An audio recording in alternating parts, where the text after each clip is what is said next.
studio with me, as promised, we have Timothy from, I think it's Nevis Fire Rescue Services. Good morning to you, sir, and how are you doing today? Good morning, JQ. I am not too bad. I felt better, but I'm good. Well, I shouldn't have asked you that question based on what you told me before we got on air, and I do hope you get yourself organized soon as possible, you know? Course. Right.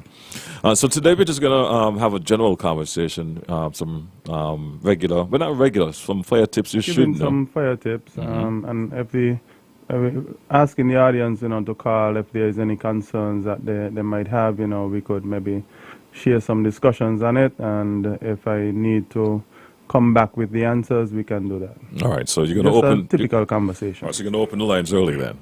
Yes, you can. All right, so 465-2555, that's 2555. And for those of you in the United States here and Canada, our exchange line is 718-577-2916. That's 718-577-2916.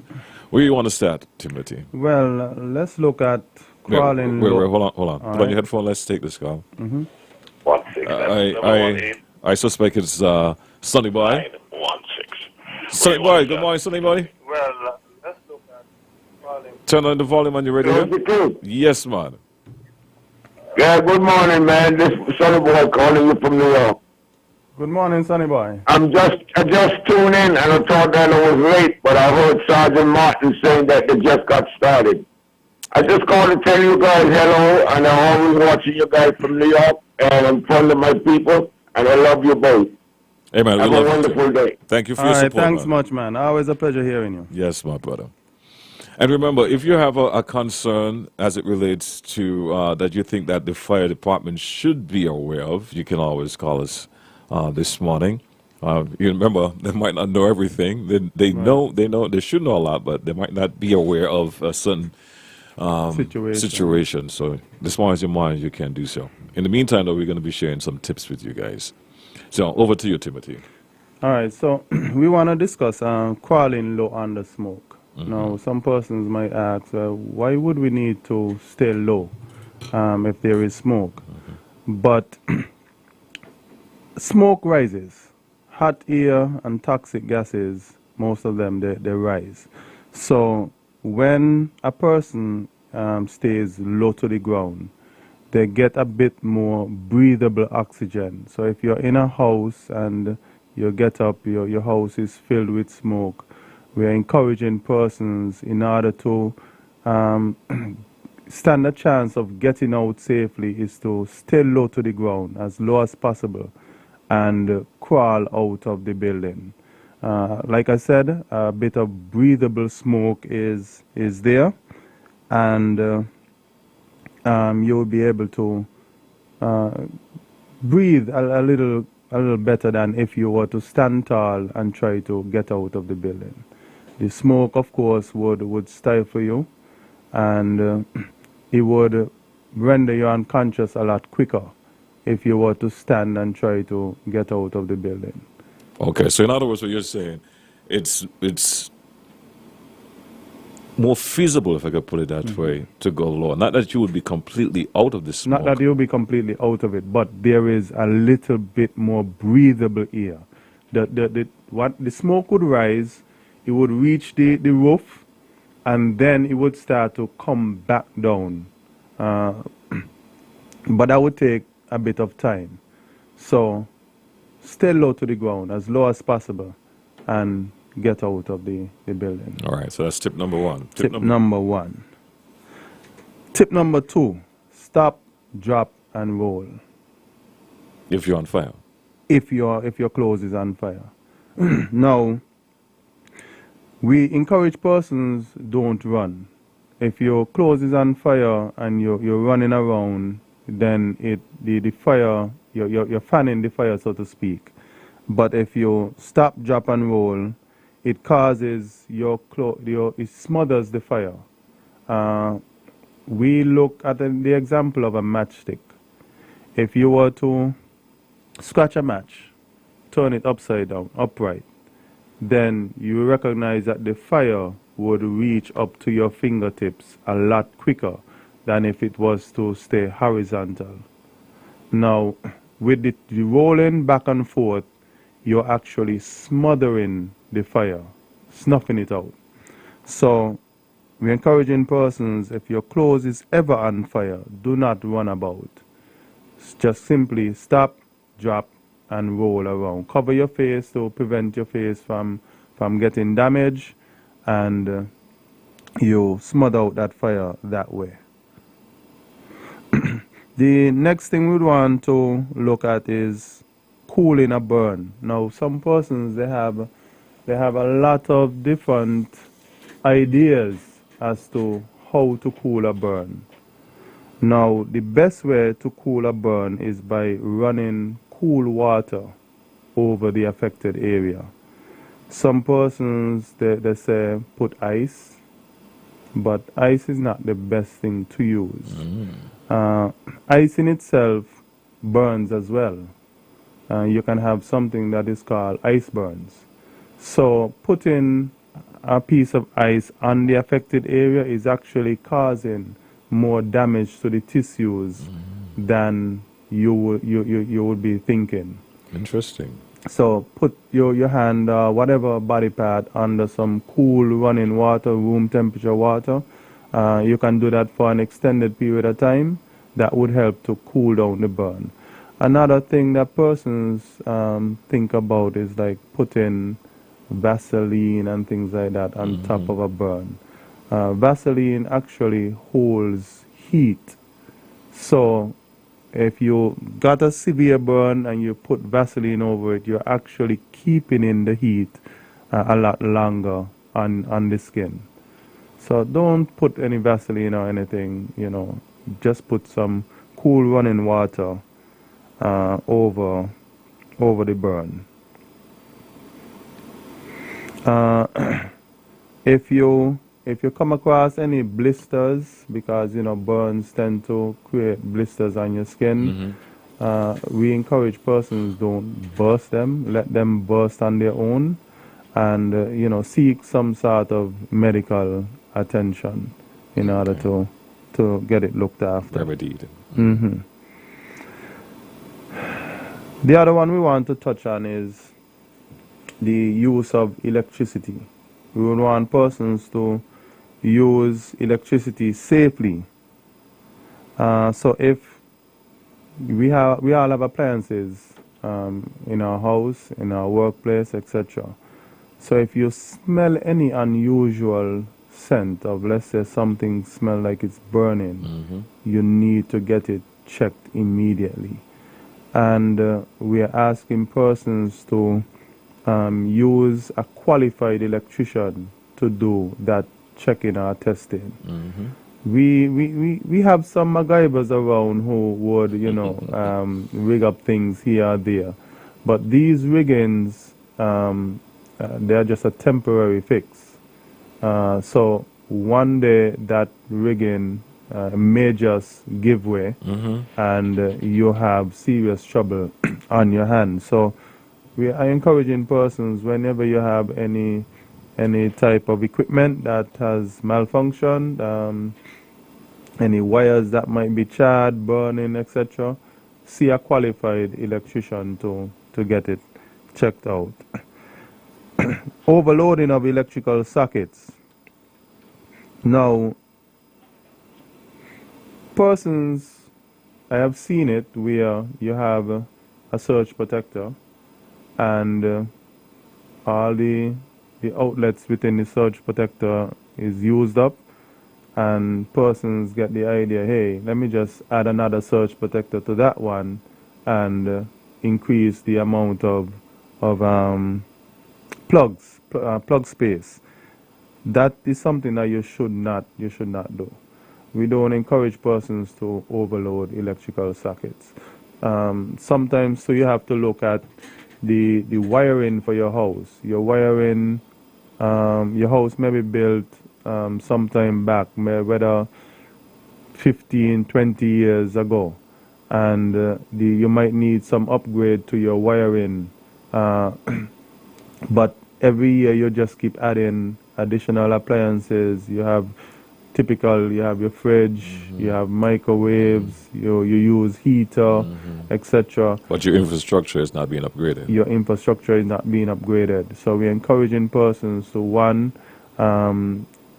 note when your building was constructed, note the amount of appliances that you have within your home, and see if you need any kind of upgrade to your electrical wiring, etc. Your fuses, etc. Make sure that they are up to par. We're encouraging persons not to tamper with fuse boxes. Some of the times fuses chip out, as we would say, and some persons, they get the bright idea, okay, so let me just add a thicker wire to that fuse box. The thicker wire would prevent the fuse from blowing. However, you have to be mindful of, hey, what is causing this fuse to blow ever so often? That is something that you need to look at.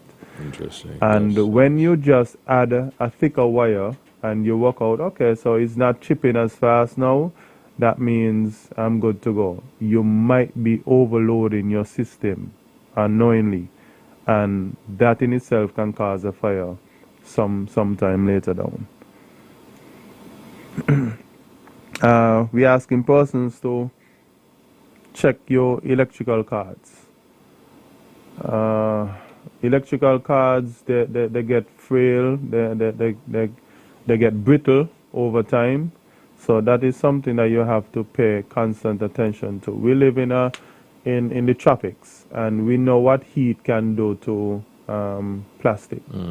It gets, it melts it after a while, becomes brittle, etc. So we're asking persons to check your electrical cards, especially if they're in areas that are not easily accessible. You make sure from time to time you make sure the integrity of the card is up and running, up and good. Good. Hold that thought before we go to the next Sure. one. Next step. Let's take this call. Good morning. Hello, good morning, sir, and how are you? Hey, Good morning. I'm Good good. morning. Good morning, Timothy. Morning to you, sir. You know, I love this program so much. I'm just here listening, and the tips are great tips. You know what I mean? And, well, for me, I don't play with electricity. I have a fear for electricity. So I am not going to try to remedy the electrical problem if I have one. And in relation to the card, that's a very, very good one. Because, you know, sometimes persons put the trays on the card or whatever, you know what I mean, space savers, all kind of Yes. different things. Yes, And they're indeed. not realizing that it could create some damage. And then eventually, you know what I mean, it causes a serious problem. And as you said, it could cause a fire. So these are things persons should really pay special attention to. That's but right. the tips in general, they are great tips, and I pray, I hope that a lot of persons are listening and follow these tips. And you do, as usual, you always do a great job. I don't know what's the position with your colleague. He's overseas. No, he's here right now, but he is in a meeting at the Okay, I moment. understand. You know, the combination of the two of you, you know what I mean, is even better. But you know what I mean, I just want to compliment you, compliment you as usual for doing a great job. And GQ, this just continue the show. It's a great show, and I pray and hope a lot of persons will follow these tips, because these tips can save your you know what I mean, your property that you work so hard over the years for. That's right. Simple things like these, you know what I mean, could save your property. I am the kind of person I like things in order. So you know what I mean, but just listening to the tips, I have to call in and just give you kudos for the great job you are doing. Continue to do the great job. Have a good day. Yeah, man. Thank you very much, man.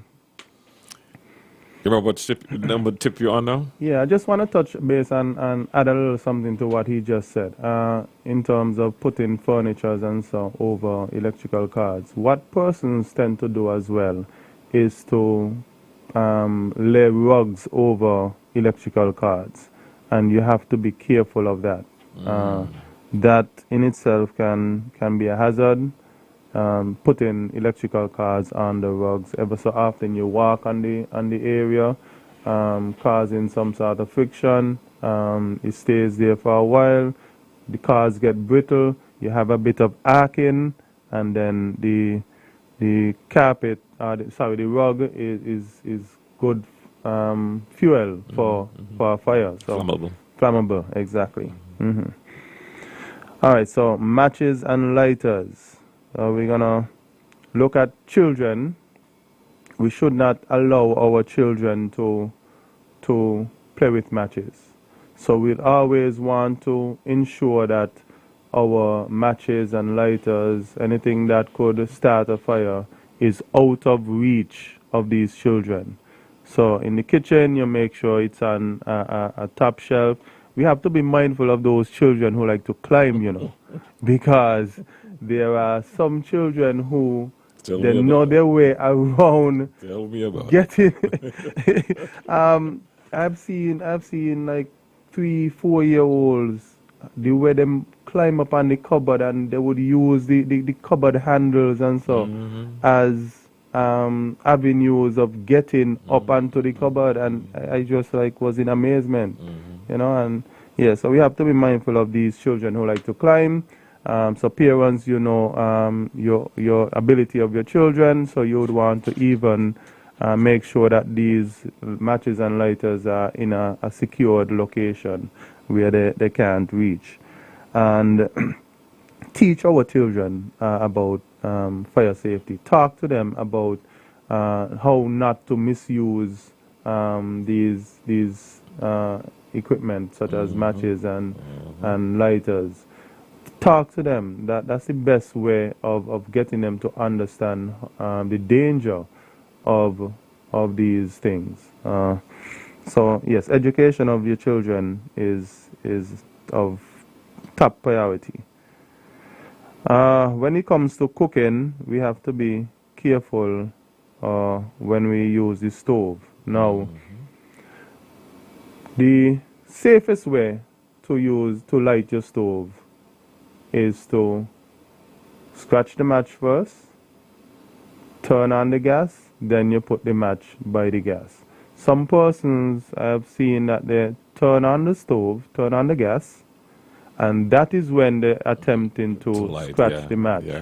The match doesn't always scratch on the light at the first scratch. So you now have to be mindful, hey, when you're doing that a second time or even a third time, you have that flammable gas spreading in the room. And sometimes when you actually get that match light now, you get that boof, that instant flame, and that flame spreads because wherever that gas would have reached in the room, it is going to ignite all of that. So chances are you might end up getting gas all over on you, and then when you scratch that match, your clothes is saturated with that gas, and your clothes actually can catch a fire.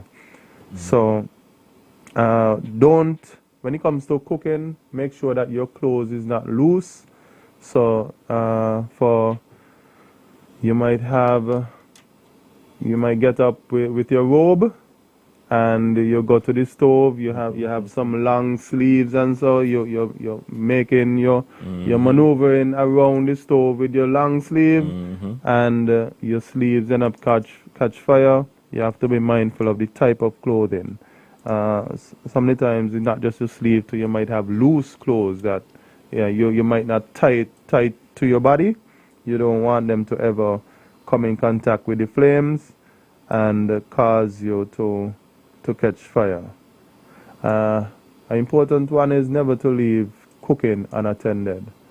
I've seen some persons start to cook and then they say, hey, I need something for the pot. Let me just run down to the shop and I'm going to leave the stove on while I go grab that 1 or 2 item real quickly from the shop.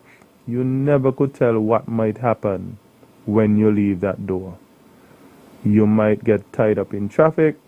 You might get a flat, and you might even get caught up in conversation and forgetting that you had the stove on. When you come back home now, you meet your home that you have worked so hard for up in flames. So we're asking persons to have some wise practices when it comes to using the stove. What if the contents of the pot catches fire? Because you might be cooking with oils, etc., and the oil might be too hot that fire ends up into the pot. We're asking persons not to panic. If it is a case where you have, let's say, a frying pan with a lot of sweet oil in it, cooking oil, you don't want to move that pot from off of the stove to get it over to, let's say, the sink, for example, even outside, because some of us, we have pots with the handles might not be as sturdy. Mm-hmm. And in attempting to move that frying pan from off the stove to outside, then that shaky handle can cause spills as we move along. Mm-hmm. And you can be creating a trail of fire in your house as you go along. So a simple way of extinguishing that type of fire is by just putting a lid over the pot. Okay. Once you put that lid over the pot, it would eliminate the oxygen from getting to the fire, and it would smother out the fire. If you don't have the pot covered to hand, you can just simply wet a kitchen towel and make sure that the stove is off, and then you put that wet kitchen towel over the pot, okay. and it would smother the fire. It would eliminate the oxygen from getting to the fire. When it comes to cooking oil and it is on fire, we have to be careful not to throw water on top of that. The moment you add even a cup of water to that fire, it will intensify that fire tremendously. Mm-hmm. So you could have that fireball coming up in your kitchen, and chances are normally persons have that cupboard over the stove. All of that could catch fire when you throw just a simple cup of water on a grease fire. All right. We are also encouraging persons to. Can we make that on the last one though? Oh, sure. Mm-hmm. We are also encouraging persons to clean your stove properly. Right.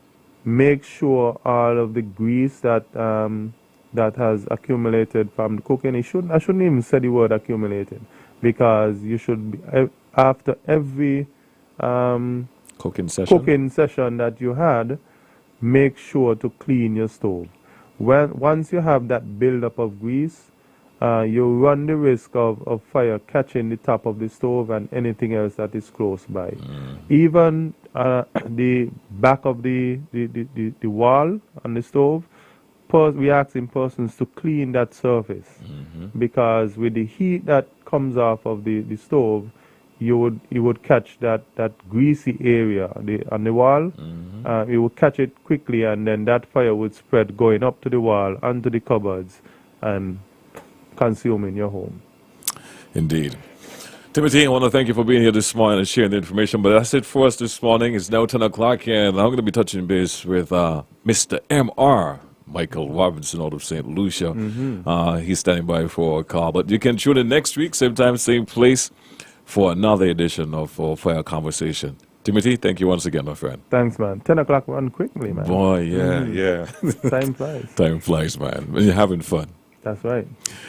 Good fun, that is, and sharing information for you guys. Don't touch that dial, man. It's the morning show, and we'll be back right after this. It's the morning show. Level up your internet speed? Then say yes to better, faster internet by saying hello to the cable. Sign up now and you'll be saying yes. Here's why. The cable's giving you twice the speed, up to a whopping 320 megabits per second without adding a cent to the price. Say yes to blazing speeds for browsing, streaming, and gaming. Say yes to free installation and a special discount for Ultra TV customers. Sign up for